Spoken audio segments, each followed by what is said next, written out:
ಇನ್ನು ಇಸ್ರೇಲ್ನಲ್ಲಿ ಯುದ್ಧ ಪರಿಸ್ಥಿತಿ, ಹೀಗಾಗಿ ಅಲ್ಲಿರುವ ಭಾರತೀಯರನ್ನ ಸುರಕ್ಷಿತ ಸ್ಥಳಗಳಲ್ಲಿ ಆಶ್ರಯ ಪಡೆಯುವಂತೆ ಭಾರತ ಸರ್ಕಾರ ರಾಯಭಾರ ಮೂಲಕ ಸಂದೇಶವನ್ನು ರವಾನೆ ಮಾಡ್ತಿದೆ. ಆದರೆ ಅಲ್ಲಿರುವ ಭಾರತೀಯರು, ಅದರಲ್ಲೂ ಕನ್ನಡಿಗರ ಪರಿಸ್ಥಿತಿ ಯಾವ ರೀತಿ ಇದೆ, ಇದರ ಮಾಹಿತಿ ಕಲೆ ಹಾಕೋ ಪ್ರಯತ್ನವನ್ನು ರಿಪಬ್ಲಿಕ್ ಕನ್ನಡ ಮಾಡ್ತಾ ಇದೆ. ಇದರ ಭಾಗವಾಗಿ ಇಸ್ರೇಲ್ನಲ್ಲಿರುವಂತಹ ಕನ್ನಡಿಗರು ಪ್ರವೀಣ್ ನಮ್ಮ ಜೊತೆ ನೇರ ಸಂಪರ್ಕದಲ್ಲಿದ್ದಾರೆ. ಪ್ರವೀಣ್ ಅವರೇ ನಮಸ್ಕಾರ. ನಮಸ್ತೆ ಮೇಡಮ್. ಪ್ರವೀಣ್ ಅವರೇ, ಸೇಫ್ ಆಗಿದ್ದೀರಾ? ಮೊದಲ ಪ್ರಶ್ನೆ. ಹೌದೌದು, ಸೇಫ್ ಆಗಿದ್ದೀವಿ. ರೈಟ್. ಎಲ್ಲಿರೋದು ಪ್ರವೀಣ್ ಅವರೇ? ಇಸ್ರೇಲ್ನ ಯಾವ ಭಾಗದಲ್ಲಿ ಇದ್ದೀರಿ? ಹಾಗೆ ಈ ಅಟ್ಯಾಕ್ಗಳೇನಾಯ್ತು ನಿನ್ನೆ, ಅಲ್ಲಿಂದ ಎಷ್ಟು ದೂರದಲ್ಲಿ ಇದ್ದೀರಿ ತಾವು ಅಂತ? ನಾವು ಸೆಂಟ್ರಲ್ ಇಸ್ರೇಲ್ ಇರೋದು, ಅರ್ಜಿಲಿಯಾ ಅಂತ. ಟೆಲವಿಂದ ಒಂದು 10-15 ಕಿಲೋಮೀಟರ್ ದೂರ ಇದೆ. ಓಕೆ. ಸೊ ನಿನ್ನೆ ನಡೆದ ದಾಳಿ ಬಗ್ಗೆ ಏನ್ ಹೇಳ್ತೀರಿ? ನಿಮ್ಗೇನಾದ್ರೂ ದೃಶ್ಯಗಳು ಕಾಣೋಕ್ ಸಿಕ್ತಾ? ಆಬ್ವಿಯಸ್ಲಿ ಭಯದ ವಾತಾವರಣ ಇಡೀ ದೇಶದಾದ್ಯಂತ ಇದೆ. ನಿಮ್ಮ ಮನಸ್ಥಿತಿ ಯಾವ ರೀತಿ ಇದೆ ಅಂತ ಹೇಳಿ. ಹೌದು, ನಿನ್ನೆ ಒಂದ್ ಸ್ವಲ್ಪ ಭಯದ ವಾತಾವರಣ ಇತ್ತು. ಯಾಕಂದ್ರೆ ನಾವು ಬಂದು ಒಂದು 8 ವರ್ಷ ಆಯ್ತು ಇಸ್ರೇಲ್ ಅಲ್ಲಿ.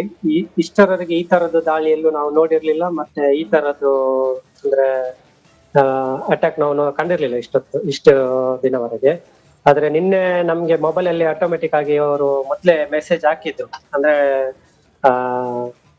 ಇನ್ನು ನಾವ್ ಹೇಳೋ ತನಕ ನೀವು ಸೇಫ್ಟಿ ರೂಮ್ಗೆ ಹೋಗಿ ಅಂತ ಅವರೇ ಮೆಸೇಜ್ ಹಾಕಿದ್ರು. ಯಾವ್ದು ಆಪ್ ಇಲ್ಲ, ಆಟೋಮೆಟಿಕ್ ಆಗಿ ಒಂದು ಮೆಸೇಜ್ ಬಂದಿತ್ತು, ಎಲ್ಲ ಮೊಬೈಲ್ಗೆ ಬಂದಿತ್ತು. ಸೊ ನಾವು ಆ ಟೈಮಲ್ಲಿ ಸೇಫ್ಟಿ ರೂಮ್ಗೆ ಹೋಗಿದ್ವಿ, ನಾವು ಶೆಲ್ಟರ್ ರೂಮ್ಗೆ. ಮತ್ತೆ ಆಮೇಲೆ ಒಂದು 2-3 ನಿಮಿಷ ನಂತರ ಸೈರನ್ ಹೋಗ್ಲಿಕ್ಕೆ ಸ್ಟಾರ್ಟ್ ಆಯ್ತು. ಹತ್ರ 1 ಗಂಟೆ ನಾವು ಶೆಲ್ಟರ್ ರೂಮ್ ಅಲ್ಲೇ ಇದ್ವಿ ನಾವು ನಿನ್ನೆ, 1 ಗಂಟೆ. ಮತ್ತೆ ಹೆವಿ ಇದು ಬ್ಲಾಸ್ಟ್ ಸೌಂಡ್ ಕೇಳ್ತಾ ಇತ್ತು, ತುಂಬಾ ಸೌಂಡ್ ಇತ್ತು. ಮತ್ತೆ ಹತ್ರ 1 ಗಂಟೆ ನಾವು ಒಳಗಡೆ ಇದ್ವಿ. ಮತ್ತೆ ನಮ್ಗೆ ಆಕಾಶದಲ್ಲಿ ಕಾಣ್ತಾ ಇದ್ದಿತ್ತು, ಏನೋ ಒಂಥರ ಐರನ್ ಡೋಮ್ ಹೋಗೋದೆಲ್ಲ ಕಾಣ್ತಾ ಇದ್ದಿತ್ತು, ಬ್ಲಾಸ್ಟ್ ಆಗೋದು ಅದು ಕಾಣ್ಲಿಕ್ಕೆ ಸಿಕ್ತಿತ್ತು ನಿನ್ನೆ ಸಂಜೆ ಇಲ್ಲಿದ್ದು 7 ಗಂಟೆಗೆ, 7-7:30. ಓಕೆ. ಸೊ ನಿಮ್ಮ ಈ ಶೆಲ್ಟರ್ ಹೋಮ್ಗಳ ಬಗ್ಗೆ ರಿಪಬ್ಲಿಕ್ ಕನ್ನಡ ಇನ್ಫ್ಯಾಕ್ಟ್ ನಮ್ಮ ಪ್ರತಿನಿಧಿಯೇ ಇಸ್ರೇಲ್ಗೆ ಬಂದಿದ್ರು. ಆ ಸಂದರ್ಭದಲ್ಲಿ ಇನ್ ಡೀಟೇಲ್ ಆಗಿ ಮಾಹಿತಿಯನ್ನು ಹಂಚ್ಕೊಂಡಿದ್ರು. ಈಗ ಇದನ್ನ ಗಮನಿಸ್ತಾ ಇರುವ ವೀಕ್ಷಕರಿಗೆ ಏನ್ ಹೇಳಲಿಕ್ಕೆ ಇಷ್ಟಪಡ್ತೀರಿ? ಯಾವ ರೀತಿ ಇದೆ ವ್ಯವಸ್ಥೆ ಅಲ್ಲಿ ಶೆಲ್ಟರ್ ರೂಮ್ಗಳದ್ದು? ಎಷ್ಟು ಪ್ರೊಟೆಕ್ಟಿವ್ ಆಗಿದೆ ಅದು ಅಂತ ಹೇಳಿ ಇಂಥ ದಾಳಿಗಳಿಂದ? ಈಗೇನು ಪ್ರಾಬ್ಲಮ್ ಇಲ್ಲ ಮೇಡಮ್. ನಿನ್ನೆ ಕೂಡ ಅಷ್ಟೊಂದು ಪ್ರಾಬ್ಲಮ್, ನಾವು ಸೇಫ್ ಏರಿಯಾದಲ್ಲಿ ಇದ್ವಿ. ಅಂದ್ರೆ ನಮ್ಗೆ ಮೊದ್ಲೇ ನಾವಿರೋ ಏರಿಯಾಗೆ ಹತ್ರ ಒಂದು 90 ಸೆಕೆಂಡ್ಸ್ ಮೊದ್ಲೇ ಮೆಸೇಜ್ ಬರುತ್ತೆ, 1.5 ನಿಮಿಷ ಮೊದ್ಲೇ. ಈ ತರ ನೀವು ಸೇಫ್ಟಿ ರೂಮ್, ಇಲ್ಲೊಂದು ಆಪ್ ಇದೆ, ಆಪ್ ಮೂಲಕ ನಮ್ಗೆ ಮೆಸೇಜ್ ಬರುತ್ತೆ, ನೀವು ಮೊದ್ಲೇ ಸೇಫ್ಟಿ ರೂಮ್ಗೆ ಹೋಗಿ ಅಂತ. ಮತ್ತೆ ಸೇಫ್ಟಿ ರೂಮ್ ಅಲ್ಲಿ ಏನ್ ಪ್ರಾಬ್ಲಮ್ ಇಲ್ಲ. ಆದ್ರೆ ಭಯದ ವಾತಾವರಣ ಅಷ್ಟೊಂದು ಏನಿಲ್ಲ ಈಗ. ಇವತ್ತೇನ್ ಪ್ರಾಬ್ಲಮ್ ಆಗಿಲ್ಲ. ಮತ್ತೆ ಇವತ್ತು ಮತ್ತೆ ನಾಳೆ ಇಲ್ಲಿ ರಜೆ ಇರೋ ಕಾರಣ ಹೆಚ್ಚಿನವರು ಮನೆಯಲ್ಲೇ ಇದ್ದಾರೆ ಈಗ. ಭಾರತ ಸರ್ಕಾರ ನಿಮ್ಮನ್ನೇನಾದ್ರೂ ಕಾಂಟ್ಯಾಕ್ಟ್ ಮಾಡ್ತಾ ಇದೆಯಾ? ಸಂಪರ್ಕದಲ್ಲಿ ಇದ್ದಾರಾ ಭಾರತ ಸರ್ಕಾರದ ಪರವಾಗಿ ಯಾರಾದ್ರೂ? ಹೌದು, ಇಂಡಿಯನ್ ಎಂಬಸಿಯಿಂದ ನಮ್ಗೆ ಅಲರ್ಟ್ ಬಂದಿದೆ, ಜಾಗ್ರತೆ ಮಾಡ್ಕೊಂಡಿರ್ಲಿಕ್ಕೆ. ಮತ್ತೆ ಅವರು ಟೋಲ್ ಫ್ರೀ ನಂಬರ್ ಒಂದು ಕೊಟ್ಟಿದ್ದಾರೆ, ಕಾಲ್ ಮಾಡ್ಲಿಕ್ಕೆ ಏನಾದ್ರು ಪ್ರಾಬ್ಲಮ್ ಆದ್ರೆ. ಮನೆಯಿಂದ ಏನ್ ಹೇಳ್ತಿದ್ದಾರೆ? ಅಂದ್ರೆ ಇಲ್ಲಿರುವವರು ನಿಮ್ ಕುಟುಂಬಸ್ಥರು ವಾಪಸ್ ಬಂದ್ಬಿಡು ಅಂತ ಹೇಳಿ ಏನಾದ್ರು ಹೇಳ್ತಿದ್ದಾರಾ?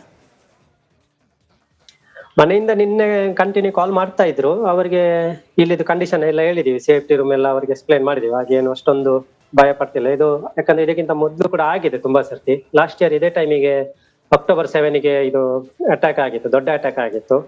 ಸೊ ಆ ಟೈಮಲ್ಲೆಲ್ಲ ಅವರಿಗೆ ಕರೆಕ್ಟ್ ಆಗಿ ಎಕ್ಸ್ಪ್ಲೈನ್ ಮಾಡಿದೀವಿ ಮನೆಯವರಿಗೆ. ಅಷ್ಟೊಂದೇನು ಭಯ ಪಡುವಂತದ್ದು ಏನಿಲ್ಲ, ಸೇಫ್ ಆಗಿದ್ದೀವಿ ನಾವು. ಊರಲ್ಲಿ ಇರುವ ಎಲ್ರಿಗೂ ಹೇಳೋದಿಷ್ಟೇ, ಸೇಫ್ ಆಗಿದ್ದೀವಿ, ಏನಷ್ಟೊಂದು ಟೆನ್ಷನ್ ಏನಿಲ್ಲ ಈಗ. ನೀವು ಏನ್ ಕೆಲಸ ಮಾಡೋದು ಪ್ರವೀಣ್ ಅವರೇ? ಅಂದ್ರೆ ನಿಮ್ಮ ಕೆಲಸ ಮಾಡುವ ಸಂಸ್ಥೆಗಳು ಬೇರೆ ದೇಶದಿಂದ ಬಂದವ್ರಿಗೆ ಏನಾದ್ರೂ ಸುರಕ್ಷತೆಗೆ ಕ್ರಮ ಆ ರೀತಿ ಏನಾದ್ರೂ ಕೈಗೊಳ್ಳುತ್ತಾ ಹೇಗೆ ಅಂತ? ಅಲ್ಲಿನ ವ್ಯವಸ್ಥೆ ಹೆಂಗಿದೆ ಅಂತ?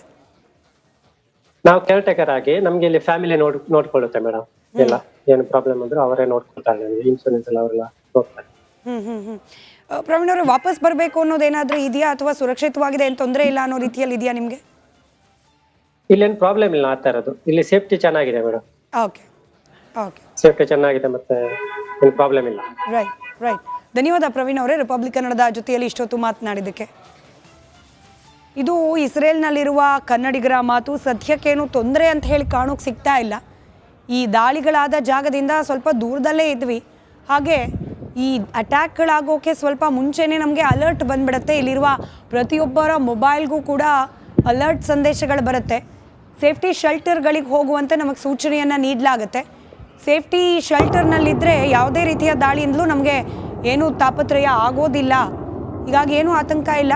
ಹಾಗೆ ಭಾರತದ ರಾಯಭಾರ ಕಚೇರಿ ಕೂಡ ನಮ್ಮ ಜೊತೆಯಲ್ಲಿ ನಿರಂತರವಾಗಿ ಸಂಪರ್ಕದಲ್ಲಿದೆ. ಸಲಹೆ ಸೂಚನೆಗಳನ್ನು ನಮಗೆ ನಿರಂತರವಾಗಿ ಕೊಡ್ತಾ ಇದ್ದಾರೆ ಅನ್ನೋದು ಪ್ರವೀಣ್ ಅವರ ಮಾತು.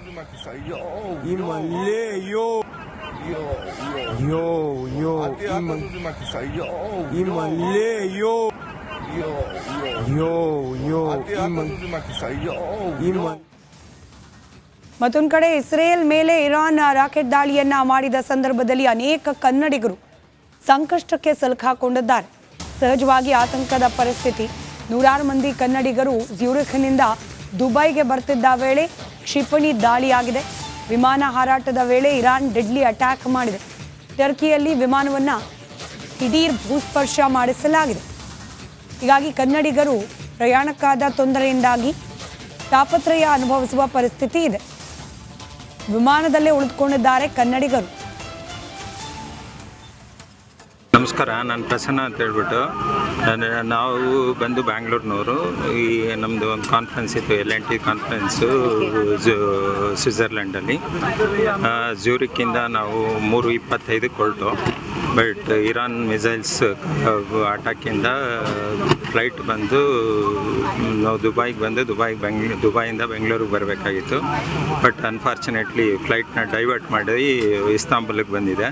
ಇಸ್ತಾಂಬುಲಲ್ಲಿ ಈಗ ಫ್ಲೈಟ್ ಲ್ಯಾಂಡ್ ಆಗಿ ಆಲ್ಮೋಸ್ಟ್ ಅರ್ಧ ಗಂಟೆ ಆಯಿತು. ನಮ್ಮನ್ನು ಒಳಗಡೆನೇ ಇದ್ದೀವಿ, ಇನ್ನು ಫ್ಲೈಟ್ ಒಳಗಡೆನೆ, ಡೋರ್ಸ್ ಇನ್ನೂ ಓಪನ್ ಆಗಿಲ್ಲ. ಸೊ ಎಲ್ಲರೂ ಪೂರ್ತಿ ಅರೌಂಡ್ 300ರಿಂದ 350 ಜನ ಇರ್ಬೋದು ಅನಿಸುತ್ತೆ ಫ್ಲೈಟಲ್ಲಿ. ಎಲ್ಲರಿಗೂ ಟೆನ್ಷನ್ ಇದೆ. ಸೊ ಬೇಗ ಈಗ ಓಪನ್ ಮಾಡುತ್ತಾರೆ ಅಂತ ಅನಿಸುತ್ತೆ. ಇಲ್ಲಿಂದ ಹೇಗೆ ನಮ್ಮನ್ನು ತಲುಪಿಸ್ತಾರೆ ಬ್ಯಾಂಗ್ಳೂರಿಗೆ ಅಂತ ನಮ್ಗೆ ಇನ್ನೂ ಗೊತ್ತಾಗಿಲ್ಲ. ಮುಖ್ಯಮಂತ್ರಿ ಸಿದ್ದರಾಮಯ್ಯನವರ ಎದುರೇ ರಾಷ್ಟ್ರಧ್ವಜಕ್ಕೆ ಅವಮಾನ ಮಾಡಲಾಗಿದೆ. ಕಾಂಗ್ರೆಸ್ ಕಾರ್ಯಕರ್ತನಿಂದ ಈ ಅಪಚಾರ ಎಸಗಲಾಗಿದೆ. ಮುಖ್ಯಮಂತ್ರಿಗಳ ಶೂ ತೆಗೆಯುವ ಸಂದರ್ಭದಲ್ಲಿ ಕಾರ್ಯಕರ್ತನ ಕೈಯಲ್ಲಿ ರಾಷ್ಟ್ರಧ್ವಜ. ಮುಖ್ಯಮಂತ್ರಿಗಳ ಶೂಗೆ ರಾಷ್ಟ್ರಧ್ವಜವನ್ನ ಮುಟ್ಟಿಸಿದ್ದಾಗಿ ಬಿಜೆಪಿ ಇದೀಗ ಆರೋಪ ಮಾಡ್ತಾ ಇದೆ. ಬಿಜೆಪಿ ರಾಷ್ಟ್ರೀಯ ವಕ್ತಾರ ಶೆಹಜಾದ್ ಪೂನಾವಾಲಾ ಬಗ್ಗೆ ಆಕ್ರೋಶವನ್ನ ವ್ಯಕ್ತಪಡಿಸಿದ್ದಾರೆ. ಇವತ್ತು ಬೆಂಗಳೂರಿನಲ್ಲಿ ನಡೆದ ಗಾಂಧಿ ಜಯಂತಿ ಕಾರ್ಯಕ್ರಮದ ಸಂದರ್ಭದಲ್ಲಿ ಈ ಘಟನೆ ನಡೆದಿದೆ. ದೃಶ್ಯದಲ್ಲಿ ಗಮನಿಸ್ತಾ ಇದ್ದೀರಿ. ಮುಖ್ಯಮಂತ್ರಿ ಸಿದ್ದರಾಮಯ್ಯನವರ ಶೂನ ಲೇಸ್ ತೆಗೆಯೋ ಸಂದರ್ಭ, ಆಗ ಕಾರ್ಯಕರ್ತನ ಕೈಯಲ್ಲಿ ರಾಷ್ಟ್ರಧ್ವಜ. ಅದನ್ನು ಹಿಡ್ಕೊಂಡೇನೆ ಸಿದ್ದರಾಮಯ್ಯನವರ ಶೂಸ್ನ ತೆಗೆಯೋ ಪ್ರಯತ್ನ.